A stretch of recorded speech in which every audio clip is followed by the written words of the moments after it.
investors seem to be a little disappointed, but disappointed in what? Take us through some of the detail as to what we've heard today. I mean, all in all, just to give you the headline, essentially what this is a 10 trillion yuan debt swap program. So 6 trillion of yuan, as you mentioned, that is going to come in the form of refinancing, swapping out hidden debt for local government bonds. And as part of that, they've actually raised the debt ceiling for local government. That's happened the first time since 2015 that they've done that mid-year. In addition to that 6 trillion yuan, we also have 4 trillion yuan of special local bonds that again will be used as part of this debt program. But what we didn't hear about is anything specific on property, anything specific on consumption or trying to boost domestic demand. Rebecca, I'm having a little bit of deja vu when you look at this market reaction, because about a month ago we had a similar one from the NDRC, and I'm curious how much of that dynamic has actually changed. To your point, they're falling short on that key word, consumption. I think that's the really big missing piece here. And by the way, there was never particularly a promise, but actually there just had been a lot of speculation and a lot of expectation. There had been some media reports, for example, that suggested that China was actually going to set aside a hefty chunk of change into buying unsold property, for example. Now, that hasn't transpired today.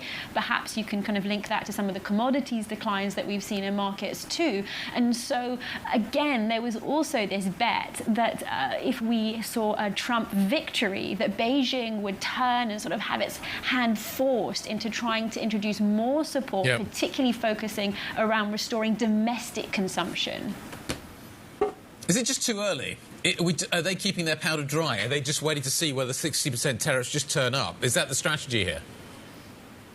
Yeah, I think that's absolutely key. I mean, there's no real win or no real positive in trying to front run what exactly it is that we see from Trump. And by the way, sort of we may not necessarily see 60% of tariffs rolled out on day one. It's likely that's just a starting point for negotiations. JP Morgan sort of talks about Trump potentially introducing these tariffs in the forms of stages, a sort of escalate to de-escalate playbook is what they call it. And so you can also very much understand from Beijing's point of view, this desire to sort of sit on that dry powder, to be waiting and recalibrating their response once they actually know what the sort of process is going to really look like. This is not just a sort of immediate trigger-happy response, that they're trying to balance the next 4 years of what might be a sort of bruising, unpredictable period of time for them. So I don't know if it's hugely surprising that we didn't see a huge number coming out the gates here, given that we just haven't seen that coming from Beijing throughout this process, despite that stimulus blitz. However, the market has become exceedingly